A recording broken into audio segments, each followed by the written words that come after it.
প্ৰত্যাশাৰ আমাৰ pilot project আৰম্ভ হৈছিলে 2002 চনত আৰম্ভ হৈছিল। তেতিয়া আমি 25জন ছাত্ৰ ছাত্ৰীক আমি দিল্লীত কোচিঙৰ ব্যৱস্থা কৰিছিলোঁ। আৰু এই 25জন ছাত্ৰ ছাত্ৰীৰ ভিতৰত 19জনে এতিয়া পৰীক্ষা দিলে আৰু এজন IPS হ'ল। সেইটো আমাৰ আছিল পাইলট প্ৰজেক্ট। আৰু আজিও সেইগৰাকী বিষয়ে খুব দক্ষতাৰে অসম চৰকাৰত কাম কাজ কৰি আছে। তেখেতে গৃহ আৰু ৰাজনৈতিক বিভাগৰ সচিব হৈ আছে। তাৰপিছত আমি তাৰ মাজত পৰ্যালোচনা চলাই যোৱা বছৰৰ পৰা আমি আৰম্ভ কৰিলোঁ। যোৱা বছৰৰ পৰা আৰম্ভ কৰোঁতে যোৱাবাৰ প্ৰিলিমছ পাছ কৰাৰ পিছত মেইনছত যিসকল গ'ল তেওঁলোকৰ ভিতৰত 9জনে আবেদন কৰিছিল আৰু 9জনৰ ভিতৰত 2গৰাকীয়ে গৈ পিছত ভাইভাত অৱতীৰ্ণ হ'বলৈ সক্ষম হৈছিল। আৰু এইবাৰ ইতিমধ্যে প্ৰিলিমছ পৰীক্ষা হৈ গ'ল। গতিকে এতিয়া প্ৰিলিমছ পৰীক্ষা যি হৈ গ'ল তাৰ এটা মই তথ্য দিব খুজিছোঁ।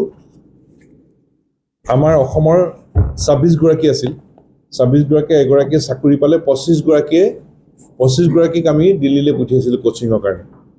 25গৰাকীৰ ভিতৰত 18গৰাকীয়ে এবাৰ পৰীক্ষাত বহিছিল প্ৰিলিমছত, আৰু 7গৰাকীয়ে অহাবাৰ বহিম বুলি আমাক জনাইছে।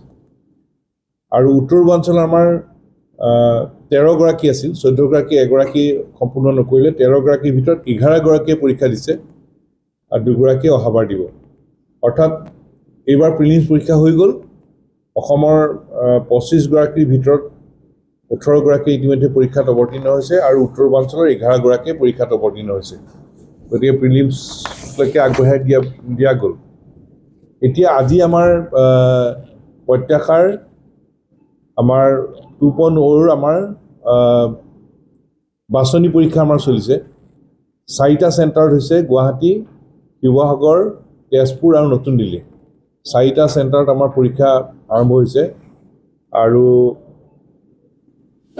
1000গৰাকী আবেদনকাৰী এতিয়া পৰীক্ষা চলি আছে। আৰু ইয়াৰ পিছৰ পৰিক্ৰমাটো হ'ব এনেকুৱা যে আমাৰ লিখিত পৰীক্ষা যে আজি 31 তাৰিখে হ'ল, ৰিজাল্ট দিব 3 জুন তাৰিখে। 3 জুন তাৰিখে ৰিজাল্ট ফলাফল দিয়া হ'ব। তাৰপিছত মৌখিক পৰীক্ষা হ'ব 7 আৰু 8 জুন তাৰিখে। আৰু এই মৌখিক পৰীক্ষাৰ গুৱাহাটীত হ'ব আমাৰ স্কিল ইউনিভাৰ্চিটিৰ চৌহদত হ'ব। আৰু দিল্লীত যিসকলে দিব, দিল্লীত তেওঁলোকক আমি 7 তাৰিখে আমি অনলাইন তেওঁলোকৰ ভিডিঅ' কনফাৰেন্সিঙৰ জৰিয়তে তেওঁলোকৰ ভাইভা পৰীক্ষা পতা হ'ব। কাৰণ দিল্লীৰ ছাত্ৰ ছাত্ৰীসকল আকৌ ভাইভা দিবলৈ আহিব নালাগে। 6 আৰু 7 তাৰিখে হ'ব ভাইভা, 7 আৰু 8 তাৰিখে হ'ব আমাৰ ভাইভা। আৰু 7 জুন তাৰিখে দিল্লীৰ যিসকল ছাত্ৰ ছাত্ৰী বাছনি হ'ব তেওঁলোকে ভিডিঅ' কনফাৰেন্সিঙৰ জৰিয়তে তেওঁলোকে সেই সাক্ষাৎকাৰটো দিব পাৰিব। আমি অসমৰ 26গৰাকী আৰু উত্তৰ পূৰ্বাঞ্চলৰ 14গৰাকী, উত্তৰ পূৰ্বাঞ্চল ছাত্ৰ সংগঠনৰ জৰিয়তে 14গৰাকী বাছনি কৰা হ'ব। মুঠতে 40গৰাকী।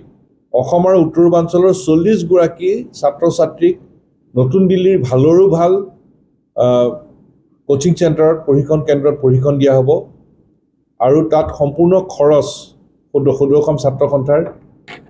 আৰু তাৰ উপৰিও তেওঁলোকে যেতিয়া প্ৰশিক্ষণ লৈ থাকিব, প্ৰতি মাহে 12,000 টকাকৈ জলপানী দিয়া হ'ব। আৰু আমাৰ লক্ষ্য এটাই হ'ব যে এই ছাত্ৰ ছাত্ৰীসকলে দিল্লীত ভালৰো ভাল কোচিং চেণ্টাৰত, প্ৰশিক্ষণ কেন্দ্ৰত প্ৰশিক্ষণ লওক আৰু তেওঁলোকে দক্ষ প্ৰশাসনিক বিষয়া হিচাপে নিজকে প্ৰস্তুত কৰি তোলক আৰু অসমৰ প্ৰতি সেৱা আগবঢ়াওক।